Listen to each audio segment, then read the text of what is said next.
Good morning student. आज हम पाठ 22 पढ़ेंगे शब्द भंडार, पेज नंबर 103। शब्द भंडार के अध्याय में हमें पर्यायवाची शब्द पढ़ना है, विलोम शब्द पढ़ना है, अनेक शब्दों के लिए एक शब्द, अनेकार्थी और समश्रुत या भिन्नार्थक शब्द पढ़ना है। शब्द भंडार में हमें 5 चीज़ों को पढ़ना है। सबसे पहले हम शब्द भंडार समझेंगे। भाषा विचारों की अभिव्यक्ति का माध्यम है और भाषा का निर्माण शब्दों से होता है। जिस भाषा में जितने अधिक शब्द होंगे वह भाषा उतनी ही समृद्ध और प्रभावशाली मानी जाती है।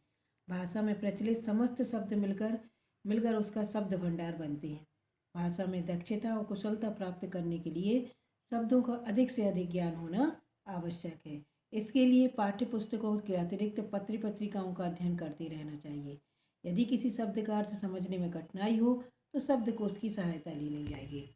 हिंदी के अधिकतर शब्द संस्कृत भाषा से आए हैं, जो संसार की प्रचलित भाषाओं में से एक मानी जाती है।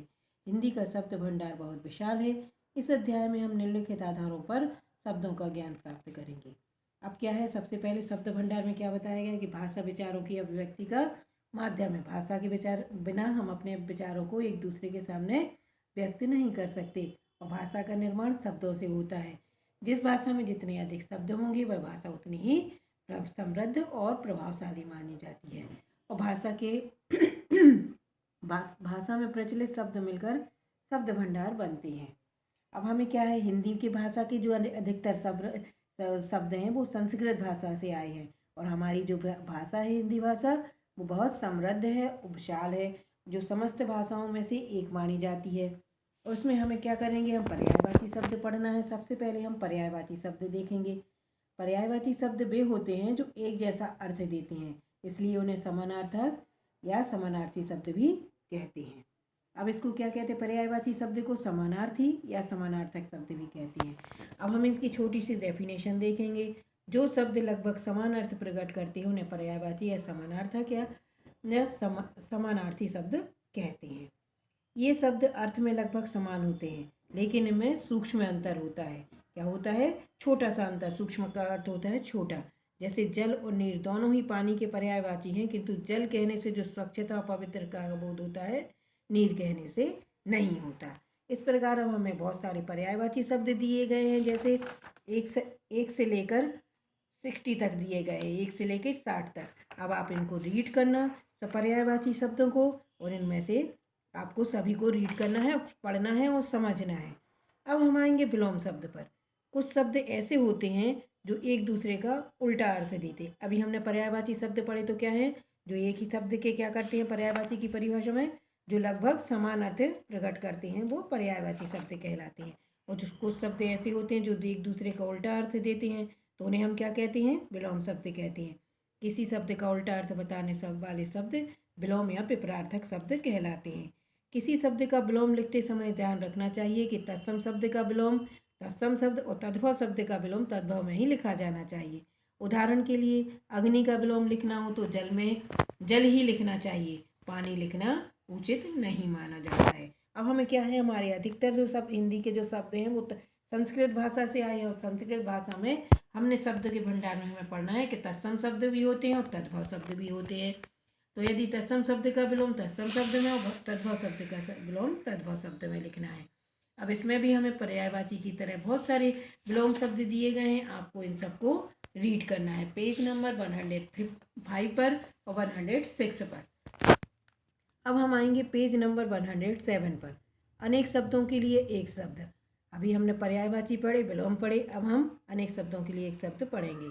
भाषा को सुंदर, प्रभावशाली और सशक्त बनाने के लिए यह आवश्यक है कि कम से कम शब्दों में अधिक से अधिक बात की जाए। इसके लिए भाषा में बहुधा अनेक शब्दों का या वाक्यांशों के स्थान पर एक शब्द का प्रयोग किया जाता है। क्या किया जाता है, भाषा को सुंदर, प्रभावशाली और सशक्त बनाने के लिए कम शब्दों में अधिक से अधिक बात करनी की जाती है। अब यहाँ पर महत्वपूर्ण वाक्यांशों के स्थान पर एक शब्द दिए गए हैं। जैसे हमने पर्यायवाची दिए गए थे वैसे ही हमें इधर अनेक शब्दों के लिए एक शब्द भी दिया गया है। अब आपको पेज नंबर 107 पर भी इनको रीड करना है। अब हम पढ़ेंगे पेज नंबर 100। अब हम आएंगे पेज नंबर 108 पर। अनेकार्थी शब्द। कुछ शब्द ऐसे होते हैं जो एक से अधिक अर्थ देते हैं। जैसे दिए गए हैं कर, कर और कर।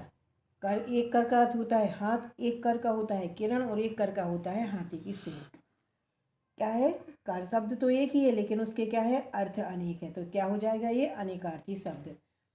जिन शब्दों के एक से अधिक अर्थ होते हैं उन्हें हम अनेकार्थी शब्द कहते हैं। अब अनेकार्थी शब्द दिए गए हैं 1 से लेकर 23 तक। अब हमें जैसे अंक का दिया गया है तो संख्या होता है, गोद होता है और नाटक का अंक होता है। अब इसमें भी हमें 23 दिए गए हैं, आपको इनको भी रीड करना है। अब हम आएंगे पेज नंबर 109 पर, भिन्नार्थक शब्द पर। समश्रुत का अर्थ होता है सुनने में समान, भिन्नार्थक अर्थ भिन्न अर्थ देने वाला। ऐसे बहुत से शब्द युग्म हैं जिनका उच्चारण एक जैसा होता है किंतु इनके अर्थ अलग अलग होते हैं। सूत्र सम का अर्थ क्या होता है, सुनने में समान, और भिन्नार्थक का अर्थ होता है भिन्न अर्थ देने वाला। ऐसे बहुत से शब्द युग्म हैं जिनका उच्चारण एक जैसा होता है किंतु अर्थ समान होते हैं। जो शब्द सुनने में समान किंतु अर्थ में भिन्न होते हैं उन्हें हम क्या कहते हैं, समश्रुत भिन्नार्थक शब्द कहते हैं। क्या कहते हैं, समश्रुत भिन्नार्थक शब्द। जैसे नीचे दिए गए हैं कुछ शब्द दिए गए, जैसे आली, आली का एक अर्थ होता है भौरा, एक अली का अर्थ होता है सखी। एक का आदि का होता है शुरू और आदि का होता है अभ्यास से किसी भी चीज़ का। एक अधम का नीच होता है, एक अधर्म का पाप होता है। इसमें भी हमें बहुत सारे से भिन्नार्थक शब्द दिए गए हैं, इनको आपको रीड करना है। अब उसके बाद में हमने पूरा हमारा इधर चैप्टर खत्म होता है। पर्यायवाची, विलोम, अनेकार्थी शब्द और समश्रुत या भिन्नार्थक शब्द, अनेक शब्दों के लिए एक शब्द को मिलकर ये पूरा चैप्टर बना हुआ है। अब हम आएंगे पेज नंबर 110 पर। अब हमें पूरे चैप्टर में से स्मरणीय बिंदु पढ़ना है। भाषा में प्रचलित शब्दों को शब्द भंडार कहते हैं। क्या है, भाषा में प्रचलित शब्दों को शब्द भंडार कहते हैं। हिंदी भाषा का शब्द भंडार बहुत विशाल है। जो शब्द लगभग समान अर्थ प्रकट करते हैं उन्हें हम क्या कहते हैं, पर्यायवाची शब्द कहते हैं। जो शब्द एक दूसरे का उल्टा अर्थ देते हैं उसे हम विलोम कहते हैं। जो शब्द एक से अधिक अर्थ देते हैं उन्हें अनेकार्थी शब्द कहते हैं। भाषा में वाक्यांशों या अनेक शब्दों के लिए एक शब्द का प्रयोग किया जाता है जिससे भाषा संक्षिप्त और रोचक बनती है। जो शब्द सुनने में समान हो किंतु भिन्न अर्थ देते हैं उन्हें समश्रुत भिन्नार्थक शब्द कहते हैं। हमें पूरे चैप्टर में से हमें स्मरणीय बिंदुओं पर ध्यान रखना है। स्मरणीय बिंदुओं में हमें पूरे चैप्टर का सार समझ में आ जाएगा और एक बार आपको सभी शब्दों को रीड कर लेना है जिससे हमें पता चल जाए कि कौन सा शब्द क्या होता है। अब हम आएंगे बुक की एक्सरसाइज।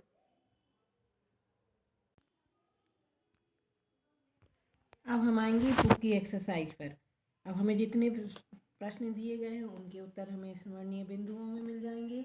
अब हम आएंगे सही कथन के सामने सही और गलत के सामने गलत का निशान लगाइए। पर्यायवाची का अर्थ होता है उल्टा अर्थ देने वाला, तो ये गलत है। तत्सम शब्द का विलोम तत्सम में ही लिखा जाना चाहिए, सही है। वाक्यांशों के लिए एक शब्द से भाषा में सुंदरता नहीं आ पाती, ये गलत है। जो शब्द एक से अधिक अर्थ देते हों उन्हें पर्यायवाची कहते हैं, ये गलत है।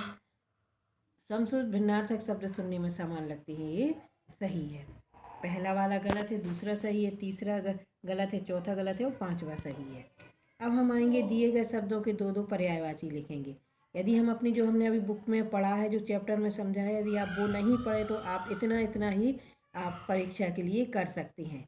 दिए गए शब्दों के दो दो पर्यायवाची लिखना है। जैसे आकाश है, आकाश का गगन होता है, नभ होता है, बादल का मेघ घन, पृथ्वी का धरा धरती, कमल का नीरज पंकज, रात का निशा रजनी, पर्वत का पहाड़ गिरी, समुद्र का सागर जलधि, राजा का नृप और नरेश, वृक्ष का पेड़ और तरु, सोना का कनक और कंचन। अब आएंगे पेज नंबर 111 पर। दिए गए शब्दों के विलोम लिखो। विलोम मतलब क्या होता है, उल्टा।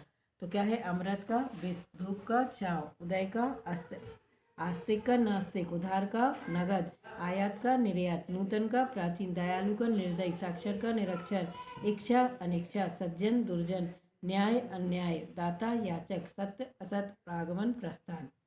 अब हमें ये पर्यायवाची शब्द हो गए, विलोम हो गए। अब क्या लिखना है, दिए गए शब्दों के दो दो अर्थ लिखना है। अभी हमने अनेकार्थी शब्द लिखे हुए थे, ये वो ही हैं। अंक का संख्या, दिए गए शब्दों के दो दो अर्थ लिखना है। जैसे अंक का संख्या होता है, गोद होता है, अक्षर का वर्ण होता है और ब्रह्मा भी होता है, कर का हाथ और टैक्स भी होता है, काल का समय मृत्यु, कर्ण का कान कुंती पुत्र, हिम का तुषार उपाला, नग का संख्या पहाड़ और रतन होता है, कनक का सोना और धतूरा होता है, फल का नतीजा होता है और एक प्रकार का फल जो हम खाते हैं फ्रूट्स, कृष्ण का वासुदेव और मोहन। इन संस्कृत युगों के भिन्न अर्थ स्पष्ट करने वाले वाक्य बनाइए। अब हमें इनमें दशा दिया गया है, दशा और दिशा। तो दशा मतलब हालत होती है, दिशा मतलब जो चारों दिशाएं होती हैं उनमें से। तो दशा का हालत, राम के घर की दशा बहुत बुरी है। दिशा, मेरा घर पूर्व दिशा में है। एक पवन, पवन का अर्थ होता है हवा, आज तेज हवा चल रही है। और पावन का अर्थ होता है पवित्र, भगवान राम का नाम पावन है। अब हमें ये क्या हो गए, हमने इनके वाक्य बना लिए। अब नीचे दिए गए वाक्यांशों के लिए एक शब्द लिखना है हमें। क्या है, अनेक शब्दों के लिए एक शब्द है।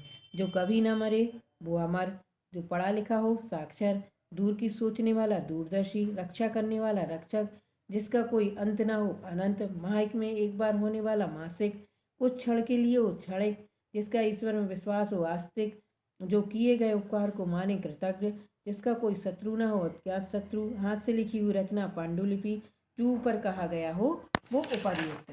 अब हम आएंगे पेज नंबर 112 पर। इन समानार्थक प्रतीत होने वाले शब्दों के अष्ट स्पष्ट करते हुए वाक्य बनाइए। आली, आली का एक अर्थ होता है भौरा, हमने आगे पढ़ा था, और एक कड़ी का अर्थ होता है सखी। राधा की बहुत सी सखी हैं, फूल पर भौरा बैठा है। चिर का एक अर्थ होता है पुराना, और चीर का अर्थ होता है वस्त्र। मेरा घर पुराना है।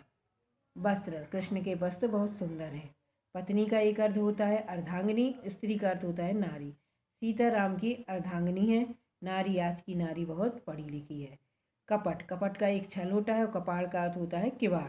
मोहन ने मेरे साथ बहुत छल किया है, और किवाड़, मैंने किवाड़ बंद कर दिया। पता, ठिकाना, मेरा ठिकाना नज़दीक है। पत्ता का अर्थ होता है पत्र, मैंने अपने पिता को पत्र लिखा। हमें सबसे पहले इनके क्या करना है, समानार्थी प्रतीत होने वाले शब्दों की हमें अर्थ स्पष्ट करना है, और वाक्य आप अपने हिसाब से भी बना सकते हैं। जैसे आली का एक अर्थ होता है भौरा, एक का अर्थ होता है सखी, चिर का अर्थ पुराना होता है, वस्त्र होता है, अर्धांगिनी और नारी, छल, किवाड़, ठिकाना और पत्र। अब हम आएंगे सही विकल्प पर। 3 विकल्प दिए गए हैं, उनमें से एक सही है, 2 गलत है। जो शब्द समान अर्थ प्रकट करते हैं उन्हें क्या कहते हैं हम, पर्यायवाची शब्द। जो शब्द सुनने में समान किंतु अर्थ में भिन्न होते हैं उन्हें क्या कहते हैं, संस्कृत भिन्नार्थक शब्द कहते हैं। जो शब्द एक से अधिक अर्थ देते हैं उन्हें क्या कहते हैं, अनेकार्थी शब्द कहते हैं। जो शब्द सुनने में समान किंतु भिन्न अर्थ वाले होते हैं उन्हें क्या कहते हैं, संस्कृत भिन्नार्थक शब्द।